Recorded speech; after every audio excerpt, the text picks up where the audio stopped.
Bharat Ratna doctor Bhimrao Ambedkar ಅವರಿಗೆ ಕೋಟಿ ಕೋಟಿ ನಮನ. ಇವರ ಜೀವನವನ್ನು ಆಧರಿಸಿ ಈ ಧಾರಾವಾಹಿಯನ್ನು ನಿರ್ಮಿಸಲಾಗಿದೆ. ರಾಷ್ಟ್ರಕ್ಕೆ, ರಾಷ್ಟ್ರದ ಜನರಿಗೆ ಅಂಬೇಡ್ಕರರ ಕೊಡುಗೆ ಅಪಾರ.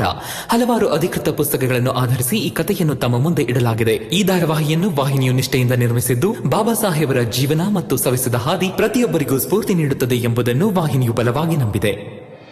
ಸರಿ, ಹಾಗಾದ್ರೆ ಸಂಜೆ ಆಗೋ ನಿರ್ಧಾರಕ್ಕೆ ನಾನು ಸಾಕ್ಷಿಯಾಗ್ತೀನಿ. ಅರ್ಥ ಆಗ್ಲಿಲ್ಲ ಸರ್. ಭೀಮನ್ ವಠಾರಕ್ಕೆ ಸಂಜೆ ಬರ್ತೀನಿ. ಅದೇನ್ ನಿರ್ಧಾರ ಆಗುತ್ತೋ ನಾನು ನೋಡ್ತೀನಿ. ಖಂಡಿತ ಸರ್, ಇದು ಮಾತು ಅಂದ್ರೆ.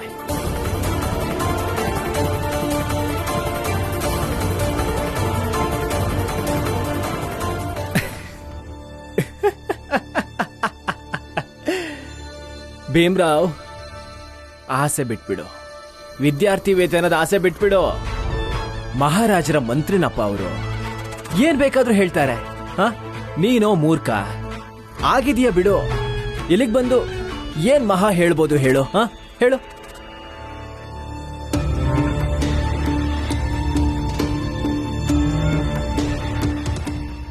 ಈ ದೇಶದ ರಾಜ ಮಹಾರಾಜರಿಗೆ ಸಮಯ ಪ್ರಜ್ಞೆ ಅನ್ನೋದು ಯಾವಾಗ ಬಂತು?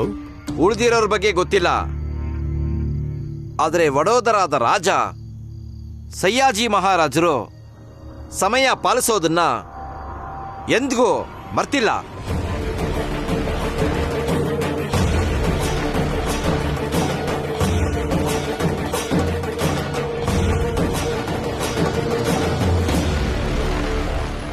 ಏನಂದ್ರು ಮಹಾರಾಜರು?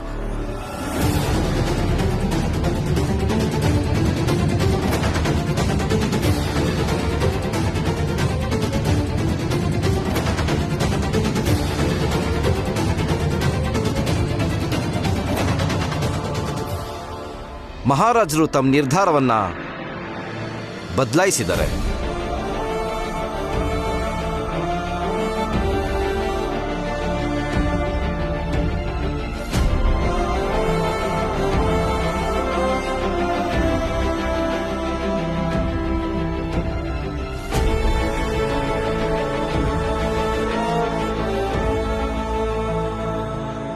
ಆದರೆ ಒಂದು ಷರತ್ತಿದೆ.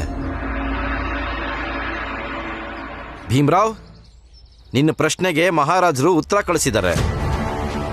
ಒಂದು ವೇಳೆ ಸೈನಿಕ ಆದವನು ಯುದ್ಧದಲ್ಲಿ ಸೋತು ಬಂದರೆ ಅವ್ರ ನಂಬಿಕೆಗೆ ಯಾವುದೇ ಚ್ಯುತಿ ಬರೋದಿಲ್ಲ. ಸೈನಿಕನ ಯೋಗ್ಯತೆಯನ್ನು ಎಂದೂ ಪ್ರಶ್ನೆ ಮಾಡೋದಿಲ್ಲ. ಆದರೆ ಸೈನಿಕ ಆದವನು ಪದೇ ಪದೇ ಸೋತು ನಿಂತಾಗ ಅವನ ಯೋಗ್ಯತೆ ಮೇಲೆ ನಿಸ್ಸಂದೇಹವಾಗಿ ಸಂಶಯ ಮೂಡುತ್ತೆ. ಆ ನಂತರ ಸೈನಿಕನ ಕುರಿತು ನಿರ್ಧಾರ ತಗೋಬೇಕಾಗತ್ತೆ. ಅದಕ್ಕೆ ಭೀಮರಾವ್, ಮಹಾರಾಜರು ನಿನ್ಗೆ ಇನ್ನೊಂದು ಅವಕಾಶ ಕೊಟ್ಟಿದ್ದಾರೆ. ನೀನು ಯಾವ ಕೇಸ್ ಸೋತಿದ್ಯೋ ಅದರ ಮೇಲೆ ಮತ್ತೊಮ್ಮೆ ಅಪೀಲ್ ಮಾಡಿ ಗೆದ್ದು ಬಾ. ಒಂದು ವೇಳೆ ನೀನು ಗೆದ್ದರೆ ನಿನ್ನ ವಿದ್ಯಾರ್ಥಿ ವೇತನ ಮುಂದುವರಿಯುತ್ತೆ. ಒಂದು ವೇಳೆ ನೀನೇನಾದರೂ ಸೋತ್ರೆ ಇನ್ಯಾವತ್ತೂ ನಿನಗೆ ಪ್ರಶ್ನೆ ಮಾಡೋ ಅವಕಾಶನೇ ಸಿಗಲ್ಲ. ಹಾಗೆ ವಿದ್ಯಾರ್ಥಿ ವೇತನನೂ ಹಿಂಪಡೆಯಲಾಗತ್ತೆ.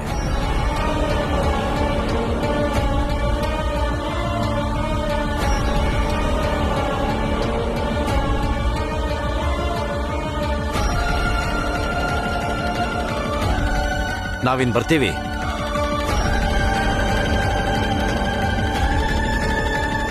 ಗುಡ್.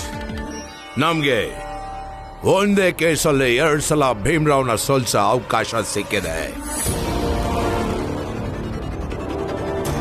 ಭೀಮರಾವ್,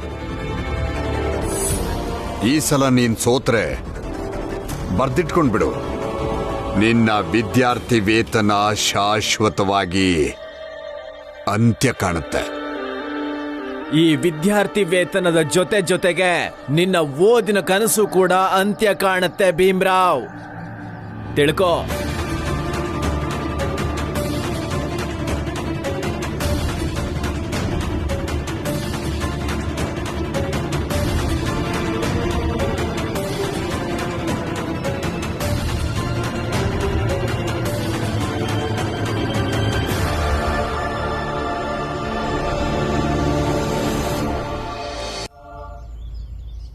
ಓದು ಓದು ಓದು.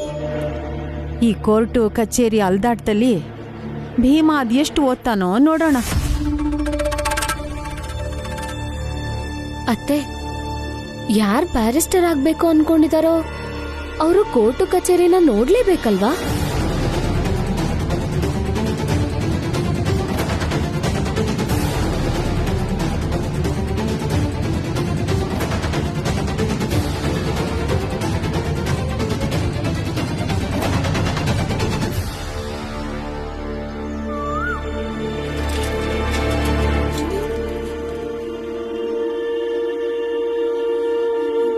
ತಗೊಳ್ಳಿ, ಹಾಲ್ ಕುಡಿರಿ.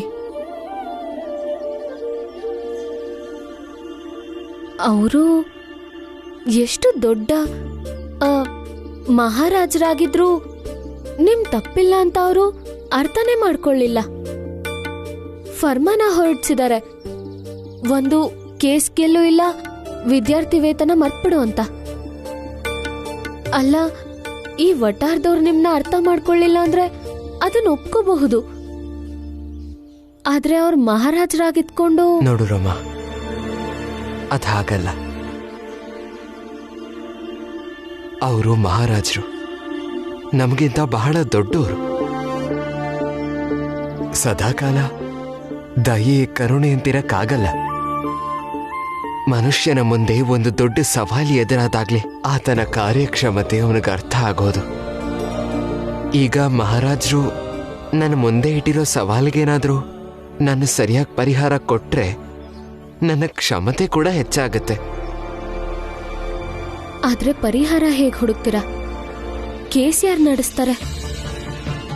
ಅಕಸ್ಮಾತ್ ಯಾರೋ ಸಿಕ್ಕಿದ್ರು ಅಂತ ಅನ್ಕೊಳ್ಳಿ, ಮೊದ್ಲು ಏನ್ ಮಾಡಿದ್ರೋ ಅದೇ ವಾದ ಮಾಡ್ತಾರೆ. ಹೀಗಿರುವಾಗ ಹೇಗ್ ಗೆಲ್ಲೋದು?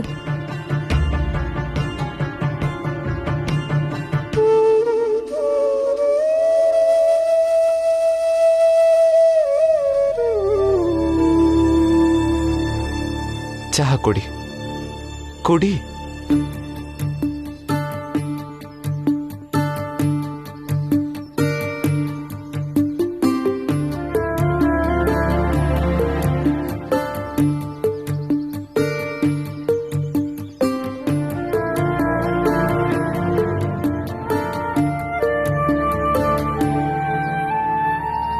ಆಗುತ್ತೆ ರಮ್ಮ, ಎಲ್ಲ ಸರಿ ಹೋಗುತ್ತೆ.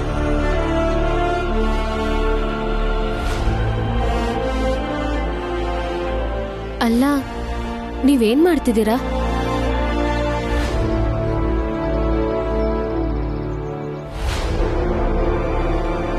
ಹೇಳಿ ನನ್ಗೆ, ಏನಿದು? ಈ ಕೇಸ್ನ ನಾನೇ ನಡೆಸ್ತೀನಿ ರಮ್ಮ.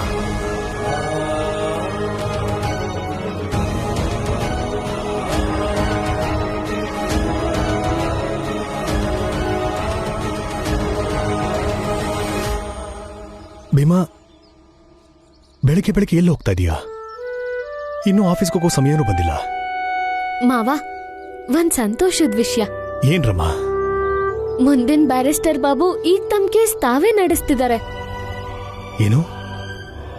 ಹೌದು, ನಾನು ಅವ್ರನ್ನ ಹೀಗೆ ಕಳಿಸ್ಬಿಡ್ಲಾ? ಈ ಕೋಟ್ ಹಾಕೊಂಡೋಗಿ.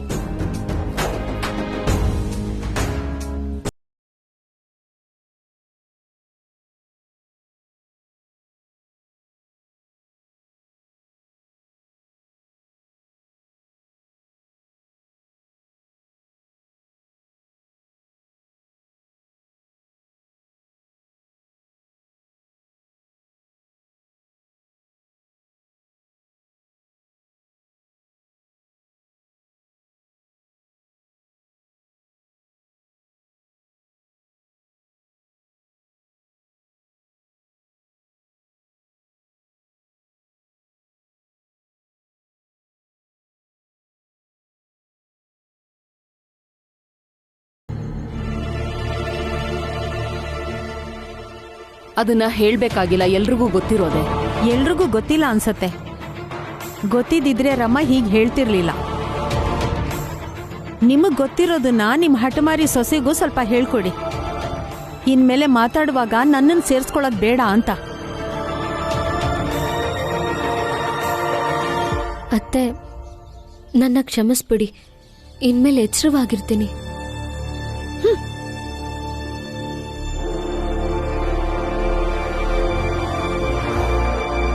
ಹೋಗ್ ಭೀಮಾ, ಕೆಲಸ ನೋಡ್ಕೊ ಹೋಗು.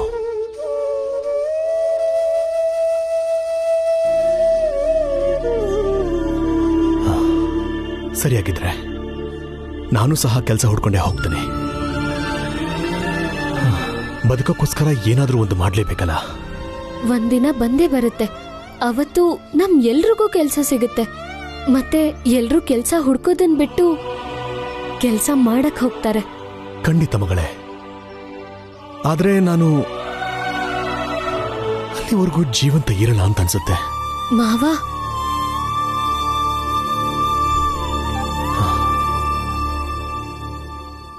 ಸರ್, ಏನಾಯ್ತು? ಏನು ಯೋಚಿಸ್ತಿದ್ದೀರಾ? ನಮ್ಗೊಂದೇ ಯೋಚನೆ ನರೋತ್ತಮ್, ಈ ಭೀಮ್ರಾವ್ ನೆಕ್ಸ್ಟ್ ಏನ್ ಮಾಡ್ತಾನೆ ಅಂತ. ಸೋತೆ ಅಂತ ಮನೇಲಿ ಕೂರ್ತಾನ, ಇಲ್ಲ ಮತ್ತೆ ಹೇಳ್ತಾನ ಅಂತ. What he will do next, ಅದೇ ಯೋಚಿಸ್ತಾ ಇದ್ದೀನಿ. ಸರ್, ಭೀಮ್ರಾವ್ ಬಹಳ ಹಠವಾದಿ. ಅಷ್ಟು ಸುಲಭವಾಗಿ ಸೋಲು ಒಪ್ಕೊಳ್ಳೋನಲ್ಲ ಅವನು. ಖಂಡಿತ ಏನೋ ಒಂದು ಯೋಚನೆ ಮಾಡ್ತಿರ್ತಾನೆ.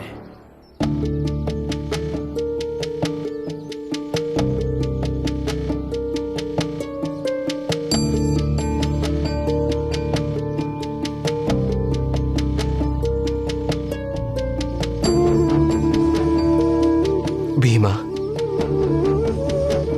ಈ ವಿದ್ಯಾರ್ಥಿ ವೇತನನ ಉಳಿಸ್ಕೊಳ್ಳೇಬೇಕು. ಇಲ್ಲ ಅಂದ್ರೆ ಮುಂದೆ ಓದಕ್ಕೆ ಬಹಳ ಕಷ್ಟ ಆಗುತ್ತೆ. ಮತ್ತೆ ಈ ವಿದ್ಯಾರ್ಥಿ ವೇತನ ಉಳಿಸ್ಕೊಳ್ಳೋದಕ್ಕೆ ಇರೋದು ಒಂದೇ ದಾರಿ, ಮತ್ತ ಆ ದಾರಿ ಈ ಕೇಸನ್ನ ಗೆಲ್ಲೋದು. ಈ ಕೇಸ್ ಗೆಲ್ಲೇಬೇಕು, ಶತಾಯಗತವಾಗಿ ಗೆಲ್ಲಬೇಕು.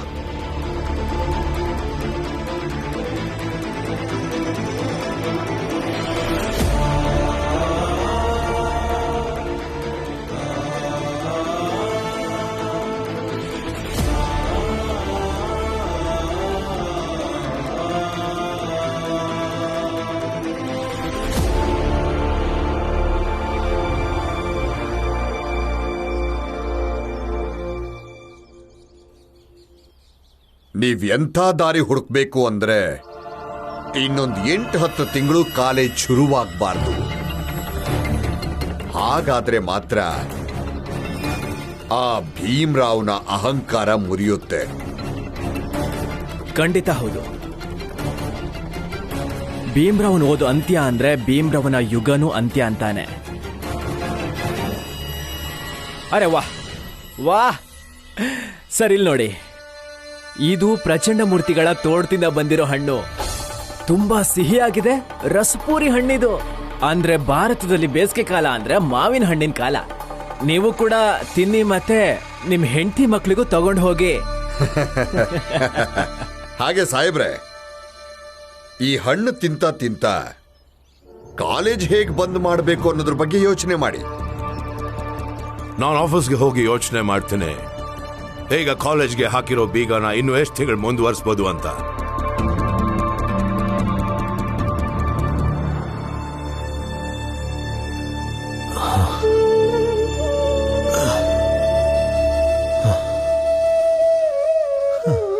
ಮಾವ, ತುಂಬಾ ಬಾಯಾರಿಕೆ ಆಗ್ತಿದೆ. ಹತ್ರ ಎಲ್ಲೂ ಬಾವಿಗಿವಿ ಇಲ್ವಾ? ಲಕ್ಷ್ಮಿ, ಸ್ವಲ್ಪ ದೂರದಲ್ಲಿ ಬಾವಿ ಇದೆ ಅನ್ಸುತ್ತೆ. ಅಲ್ಲಿ ಹೋಗಿ ನಾವು ನೀರು ಕುಡಿಯೋಣ. ಬಾ.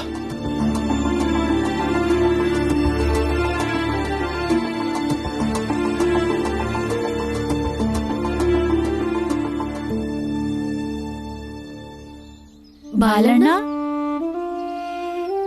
ಇದರಲ್ಲಿ ಸ್ವಲ್ಪ ತಿಂಡಿ ನೀರು ಎರಡೂ ಇದೆ. ನೀವೆಲ್ಲರೂ ಅಲ್ಲಿ ಕುತ್ಕೋಬಹುದು. ಜೊತೆಗೆ ಕಡಲೆಕಾಳು ಪಲ್ಯ ಕೂಡ ಇದೆ. ನಾವು ಮನೆಯಿಂದ ಬರ್ತಾ ಊಟ ಮುಗಿಸ್ಕೊಂಡು ಬಂದ್ವಿ. ನಡೀರಿ. ಮಾವ, ಬಾಲಣ್ಣ ಕಡಲೆಕಾಯಿ ಪಲ್ಯ ತಂದಿರೋದು ನಿಮಗಿಷ್ಟ ಅಂತ. ಜೊತೆಗಿಲ್ದಿರೋ ಮಗ ಆದ್ರೆ ಅವರಪ್ಪನಿಗೆ ಇಷ್ಟ ಅಂತ ಕಡಲೆಕಾಳಿನ ಪಲ್ಯ ಮಾಡ್ಕೊಂಡು ಬರ್ತಾನೆ. ಚೆನ್ನಾಗಿದೆ. ನನಗಿದೆಲ್ಲ ಬೇಕಿಲ್ಲ. ಅಪ್ಪ, ನಾನು ಮಾಡಿರೋದಲ್ಲ, ನಿಮ್ಮ ದೊಡ್ಡ ಸೊಸೆ ಅಡುಗೆ ಮಾಡಿರೋದು. ಏನು ಬಾಲಣ್ಣ, ನೀವ್ ಮದ್ವೆ ಮಾಡ್ಕೊಂಡ್ರಾ? ಹಾ.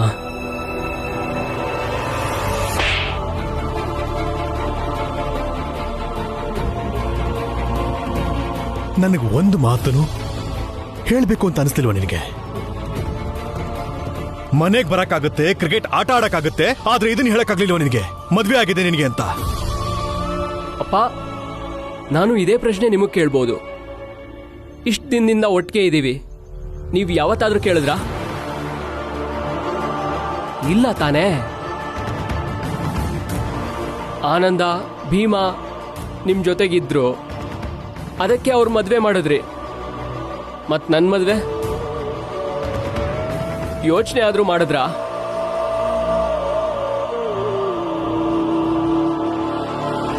ನೀವು ಒಂದ್ಸಲನಾದ್ರೂ ನಿಮ್ ದೊಡ್ಡ ಮಗ ಬದುಕಿದಾನೋ ಸತ್ತಿದಾನೋ ಅಂತನಾದ್ರೂ ಯೋಚನೆ ಮಾಡಿದ್ರಾ? ಮನೆ ಬಿಟ್ಟು ಹೋದೋನ್ ಯಾರು? ನೀನಾ ನಾನಾ? ಸಂಸಾರ ಬಿಟ್ಟು ಹೋದೋನ್ ಯಾರು? ನೀನಾ ನಾನಾ? ಮಾವ, ದಯವಿಟ್ಟು ಜಗಳ ಆಡ್ಬೇಡಿ. ಇದು ಒಳ್ಳೆ ಸುದ್ದಿನೇ ತಾನೆ? ಅದು ನನ್ಗೆ ಮತ್ತೆ ಲಕ್ಷ್ಮಿ ಅಕ್ಕಂಗೆ ಅದಕ್ಕೆ ಇರೋದು. ಒಳ್ಳೆ ಸುದ್ದಿನೇ. ಆದ್ರೆ ದುಃಖ ಆಗ್ತಿರೋದು ನಮ್ ಬಾಲ ಉಳ್ದಿಲ್ಲ. ತಂದೆ ಸುಖ ದುಃಖದಲ್ಲಿ ಭಾಗಿಯಾಗ್ತಿದ್ದು ಬಾಲ ಉಳ್ದಿಲ್ಲ. ಜೊತೆಗೆ ಆಡ್ತಿದ್ದ, ನಗ್ತಿದ್ದ, ಸಂಗೀತ ನುಡಿಸ್ತಿದ್ದ.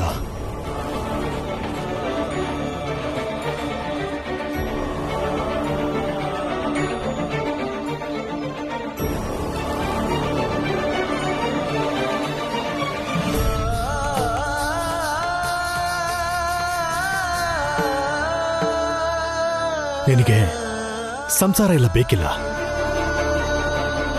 ಅದ್ ನನಗೆ ಗೊತ್ತಿರೋದೇ ಬಿಡು. ಆದ್ರೆ ಸೊಸೆ ಆದವಳನ್ನ ಪರಿಚಯ ಮಾಡ್ಕೊಡ್ಬೋದಾಗಿತ್ತಲ್ವಾ? ಅವಳಿಗೂ ತನಗೊಂದು ಕುಟುಂಬ ಇದೆ ಅಂತ ನೀನು ತೋರ್ಸ್ಕೊಡ್ಬೋದಾಗಿತ್ತಲ್ವಾ? ಅತ್ತೆ ಮಾವ ಇದ್ದಾರೆ, ವಾರ್ಗಿತ್ತಿ ಇದ್ದಾರೆ ಮನೇಲಿ ಅಂತ. ಆದ್ರೆ ನೀನು ಮೊದ್ಲಿಂದಾನು ನಿನ್ನ ಮನಸ್ಸಿಗೆ ಏನು ಬರುತ್ತೋ ಅದನ್ನೇ ಮಾಡ್ತೀಯ. ನೀನು ಯಾರ ಮಾತು ಕೇಳಲ್ಲ. ಮಾವ,